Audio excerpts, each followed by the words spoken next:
itu. Malu sama Sayyidah Khadijah, teman-teman. Malu sama Allah Subhanahu wa taala. Kita belajar dari Sayyidah Khadijah. Kita belajar dari Sayyidah Khadijah.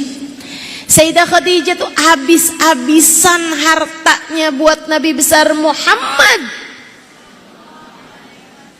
Segitunya nggak pernah menyalahkan Nabi, nggak pernah bahkan menyalahkan keadaan, nggak pernah menyalahkan takdirnya Allah Subhanahu wa taala, nggak pernah. Ketika Nabi menyampaikan keluh kesahnya semacam ini, Sayyidah Khadijah tersenyum lebar kepada Nabi Muhammad sallallahu alaihi wasallam, kemudian berkata, "Jangan pernah merasa begitu wahai Rasul. Engkau harus tahu, sejak aku memutuskan menikah denganmu, telah kujadikan hartaku, tenagaku, diriku, waktuku, nyawaku, hidup matiku untukmu ya Rasulullah." Itu ya, adem bener ucapannya. Kayak jangankan sekedar harta, jangankan sekedar tenaga, kecantikan, apalagi nyawa, hidup mati sudah aku persembahkan untukmu wahai Rasulullah. Untuk Allah, untukmu wahai Rasulullah. Untukmu. Aku melakukan semuanya karena Allah wahai Rasulullah. Engkau utusan Allah, aku sudah memutuskannya untuk itu wahai Rasulullah. Cakep banget. Belajar biar jadi perempuan yang gak perhitungan urusan harta. Biar kita menjadi seorang perempuan yang diperhitungkan di hadapan Allah Subhanahu wa taala. Bu, kalau nilai senyummu itu bisa dikasih nominal, namanya masih murah.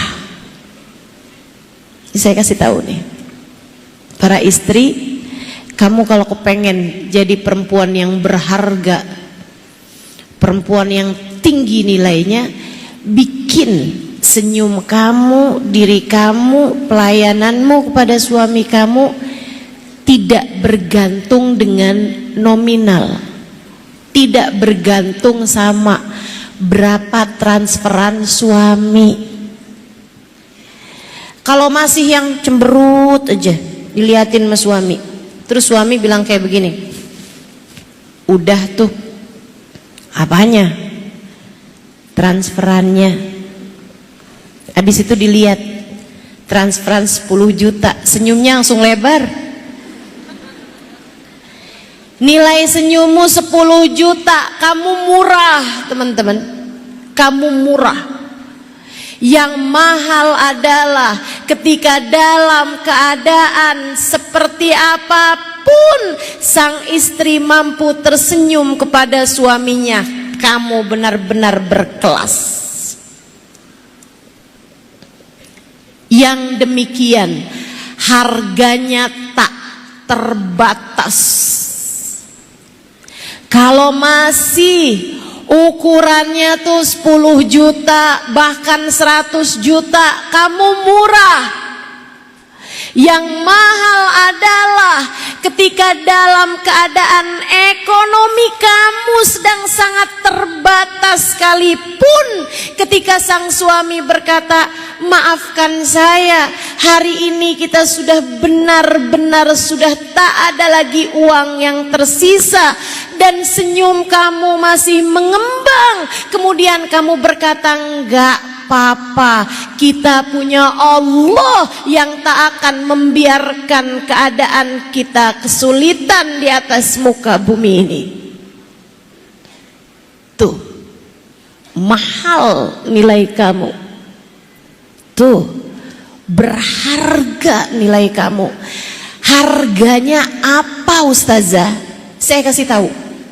Saya baca ini di dalam kitab Ihya Ulumuddin, yang membuat saya ketika membacanya terasa ditampar-tampar oleh sebuah hadis cerita baginda kita Nabi besar Muhammad sallallahu alaihi wa ala alihi wa sahbihi wasallam.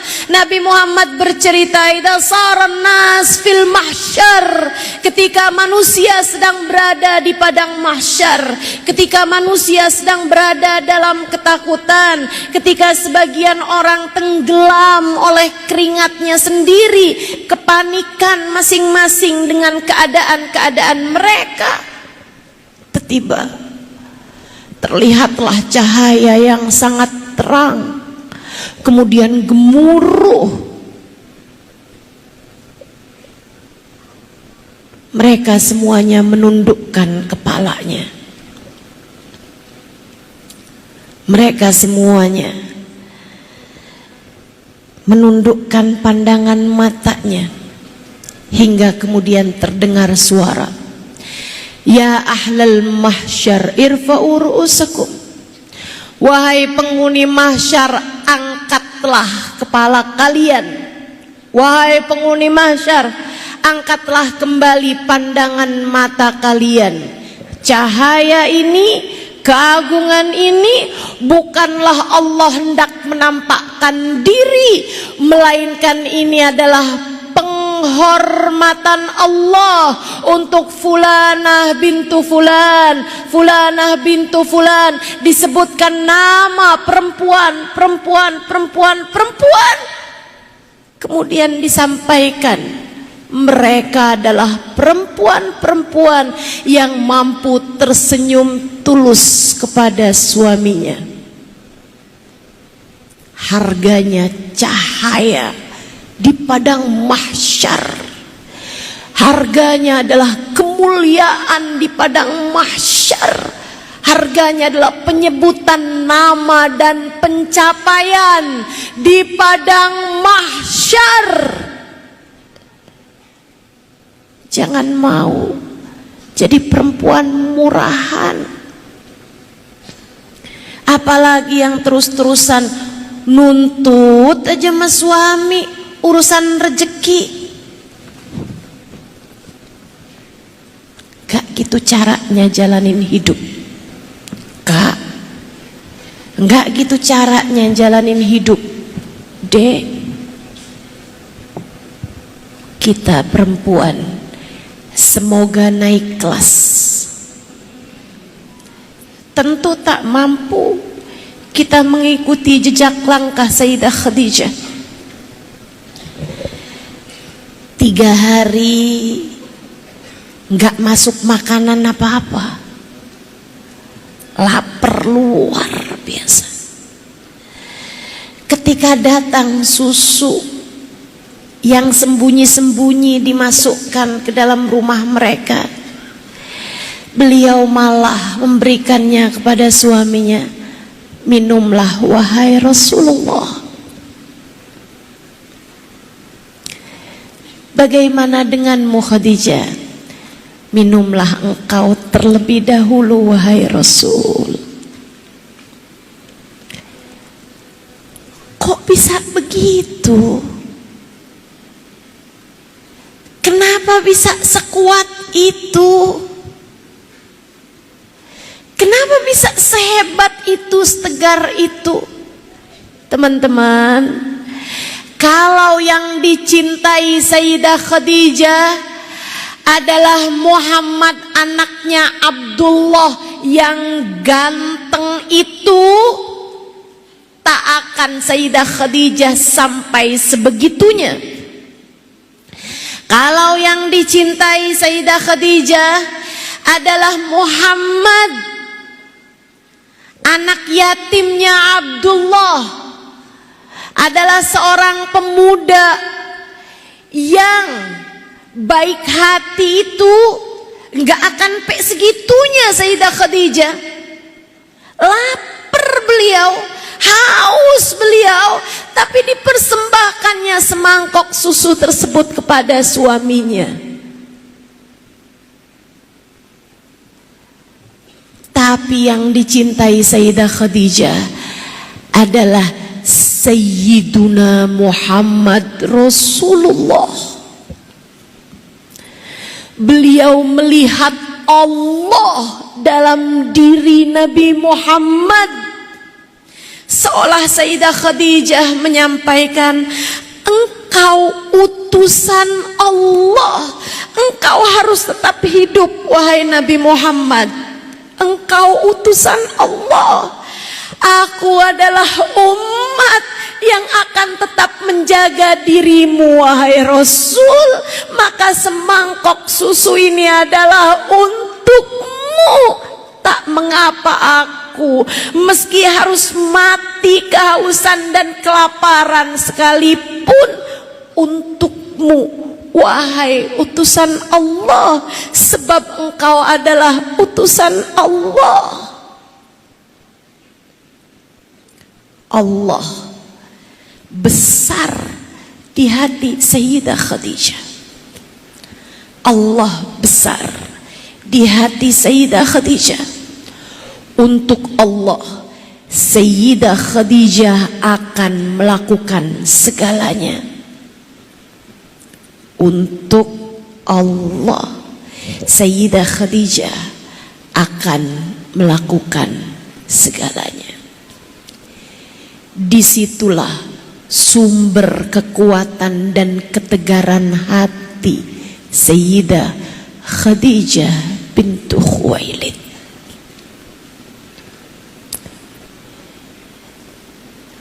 Teman-teman saudara sekalian, saya tiap kali membahas Sayyidah Khadijah, tentu saja juga tiap kali membahas Nabi Muhammad sallallahu alaihi wasallam, saya merasa kayak saya nggak pantas gitu. Orang semacam saya menceritakan wanita mulia seperti Sayyidah Khadijah.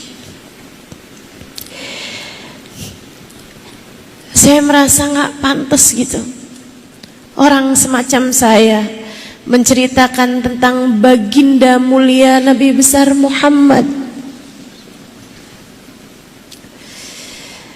Tapi tak ada rotan akar pun jadi, bolehlah. Sambil berharap-harap cahaya itu menerpa saya. Sambil berharap-harap kilau cahaya tersebut menerpa dirimu yang mendengarkan kisah ini. Sebab mereka adalah orang-orang dermawan yang akan membagikan cahaya indah ini bahkan kepada siapapun yang mendengarkan tentang mereka. Bukankah Nabi Muhammad mengatakan, inda dzikri salihin tanazzalatir rahmat. Tatkala disebutkan nama orang-orang saleh, maka rahmatnya Allah akan turun dengan deras di tempat tersebut. Maka saya berharap dengan saya menceritakan, meskipun hanya tak sampai 1% dari hakikat kemuliaan mereka, saya tetap berharap hujan rahmat tersebut turun di hati saya, di akal pikiran saya, di diri saya, dan di hatimu yang mendengarnya, di pikiranmu yang mendengarnya, di hatimu yang mendengarnya. Sehingga semoga kita jadi perempuan yang lebih baik dari hari ini. Sehingga semoga Allah turunkan hidayah buat kita sekalian, menjadikan kita ini perempuan yang ngerti caranya menjalani kehidupan, sebagaimana Sayyidah Khadijah dulu sangat mengerti caranya menjalani kehidupan. Sayyidah Khadijah faham siapa yang harus ditaruhnya di dalam hati. Kita juga semoga begitu. Sayyidah Khadijah bergelimangan harta, tapi tak pernah mau harta tersebut menguasai hatinya. Ia tahu siapa yang semestinya bertahta di dalam hati. Dia tahu siapa yang semestinya dia letakkan di dalam hatinya. Dengan begitu mudah harta beliau pakai untuk dakwah di jalan Allah SWT.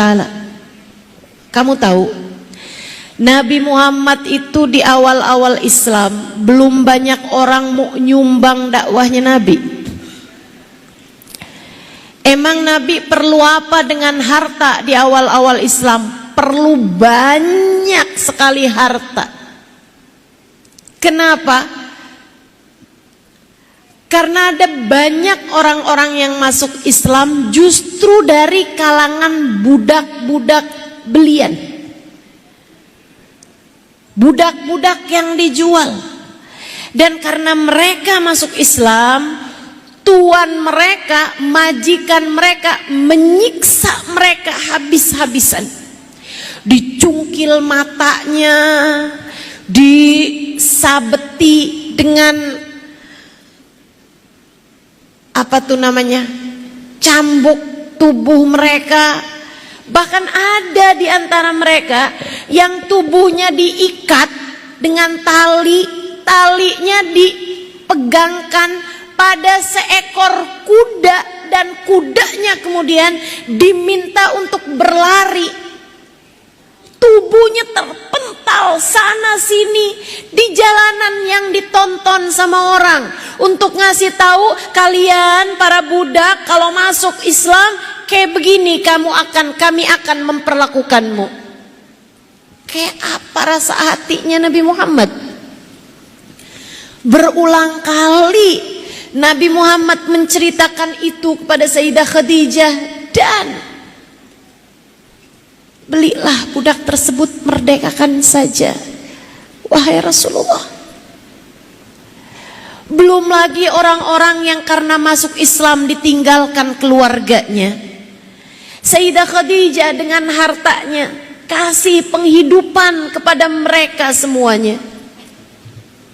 Teman-teman saudariku sekalian yang saya muliakan, sampai-sampai harta Sayyidah Khadijah yang semula begitu banyak jumlahnya menjadi habis untuk dakwah Nabi besar Muhammad sallallahu alaihi wa ala alihi wasallam. Tak sedikit pun itu mengurangi rasa hormat dan cintanya kepada baginda Nabi Muhammad sallallahu alaihi wasallam. Kenapa? Sebab yang dicintai oleh Sayyidah Khadijah bukanlah Muhammad yang seorang manusia, bukanlah Muhammad yang adalah suaminya. Yang dicintai Sayyidah Khadijah adalah Muhammad yang Rasulullah, Muhammad yang la ilaha illallah, Muhammad Rasulullah. Yang dicintai oleh Sayyidah Khadijah bukanlah seorang laki-laki yang membelainya di samping tempat tidur, bukanlah seorang laki-laki yang mendekap hangat tubuhnya di waktu malam. Yang dicintai oleh Sayyidah Khadijah adalah Muhammad yang namanya bersanding dengan nama Allah di pintu surga Allah, yang namanya bersanding di tiang arsy Allah subhanahu wa ta'ala, yang iman tidak sah tanpa menyebutkan namanya. Sampai sini fahamkah dirimu?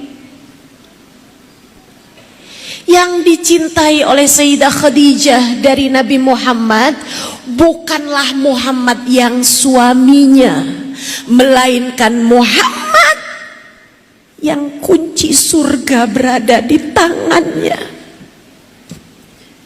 Wa miftahul jannah biyadi. Kata Nabi Muhammad, kunci surga seluruh umat manusia berada di tanganku. Ana awal mendakhalal jannah. Akulah manusia yang akan pertama masuk surga. Sebab kunci surga berada di tanganku. Adam wa man dunahu tahta liwa'i yaumal qiyamah. Nabi Adam dan nabi-nabi yang sesudahnya hanya akan berada di belakang benderaku di akhirat nanti. Yang dicintai oleh Sayyidah Khadijah adalah baginda Nabi Muhammad sallallahu alaihi wasallam yang utusan Allah, yang nabinya Allah, yang Habibullah Muhammad sallallahu alaihi wa ala alihi wa sahbihi wasallam.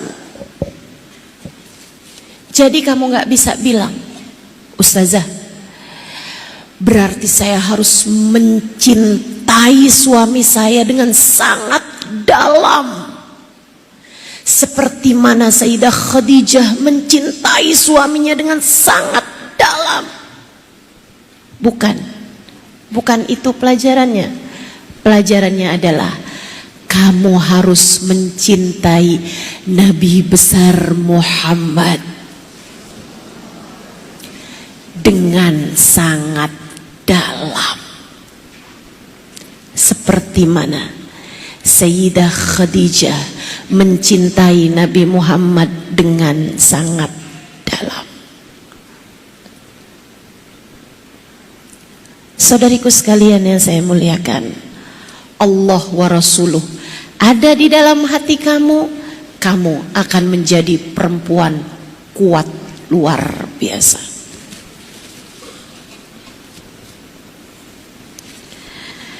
Sayyidah Khadijah menjadikan Allah dan Rasulnya di dalam hati beliau. Ustazah yakin Sayyidah Khadijah tuh cintanya sama Nabi Muhammad bukan cinta istri kepada suami, itu yakin? Yakin 100%. Nggak ada ceritanya kalau cintanya itu adalah cinta istri ke suami gitu. Kayak Sayyidah Khadijah tuh nggak mungkin, teman-teman. Nggak mungkin, mustahil. Nggak ada ceritanya. Sebab dari awal nikah, saya menulis kisah tentang Sayyidah Khadijah di buku saya Pilar Cahaya. Bacalah buku itu. Saya menulisnya dengan sepenuh cinta. Bukan kitab sejarah yang paling padat gitu, enggak. Saya menuliskannya enggak cari padat, enggak cari lengkap. Saya hanya menuliskan dengan penuh cinta.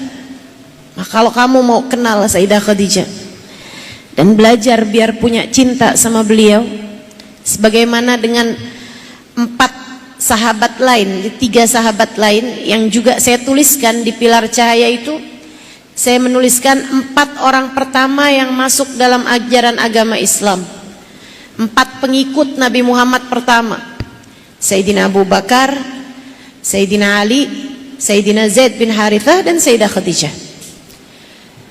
Kalau kamu ingin membacanya, ingin kenal dan ingin belajar mencintai beliau biar faham sama keadaan hati beliau, keadaan iman beliau, keadaan cinta beliau, bacalah buku tersebut. Saudaraku sekalian saya muliakan, saya tahu persis, atau setidaknya saya belajar untuk tahu latar belakang cinta sejati yang dimiliki oleh Sayyidah Khadijah. Cinta yang mengorbankan segalanya. Cinta yang seperti ucapan Sayyidah Khadijah tadi, jangankan sekedar harta wahai Rasul, sejak aku menikah denganmu, aku sudah memutuskan bahwa hartaku, tenagaku, waktuku, hidup matiku untukmu ya Rasulullah. Teman-teman saudaraku sekalian, cinta sejati semacam ini latarnya berpuluh tahun sebelum itu. Saat Sayyidah Khadijah masih baru anak perempuan muda, beliau berteman dengan, beliau belajar dengan saudara sepupunya yang merupakan seorang pendeta, Buhairah namanya. Belajar dari situ. Mohon maaf, Malik bin Naufal namanya.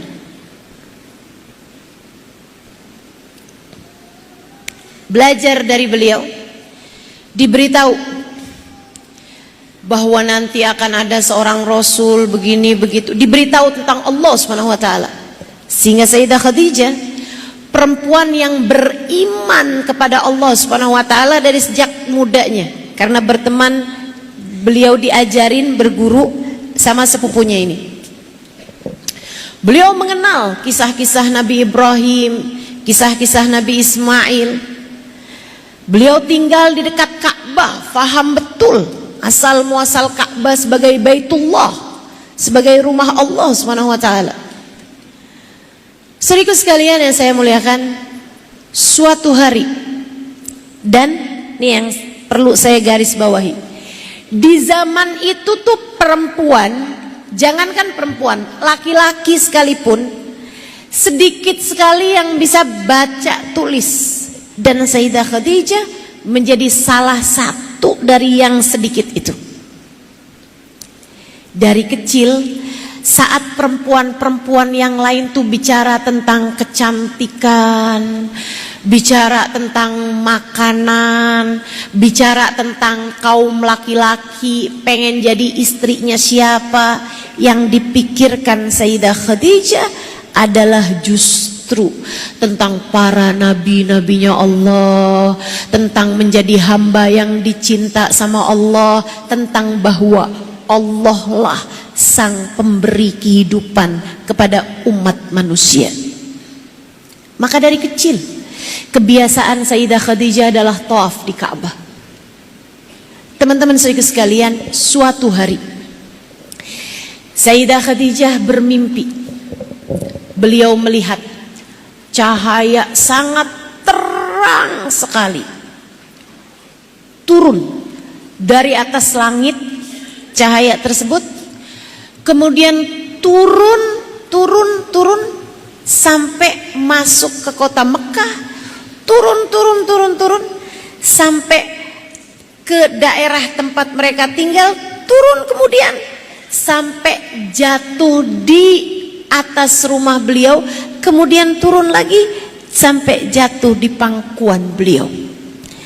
Saat cahaya tersebut berada di pangkuannya, cahaya tersebut meluas ke kota Mekah, meluas ke Jazirah Arab, meluas sampai ke seluruh permukaan bumi. Esok harinya dia datang ke tempat saudara sepupunya tersebut, kemudian menceritakan, yang adalah guru beliau menceritakan kisah mimpinya. Apa kata gurunya? Ya Khadijah, In sadaqti fima qult, wahai Khadijah, jika benar apa yang kamu sampaikan padaku ini, ketahuilah, yusyak an yub'ats nabi hadhil ummah. Sebagaimana yang kamu tahu, kita ini sekarang berada di zaman akhir, di masa yang hampir terutuskannya Nabi akhir zaman. Khadijah, mimpimu itu berarti bahwa Nabi akhir zaman itu akan keluar dari rumahmu. Kamu akan menjadi istri Nabi akhir zaman.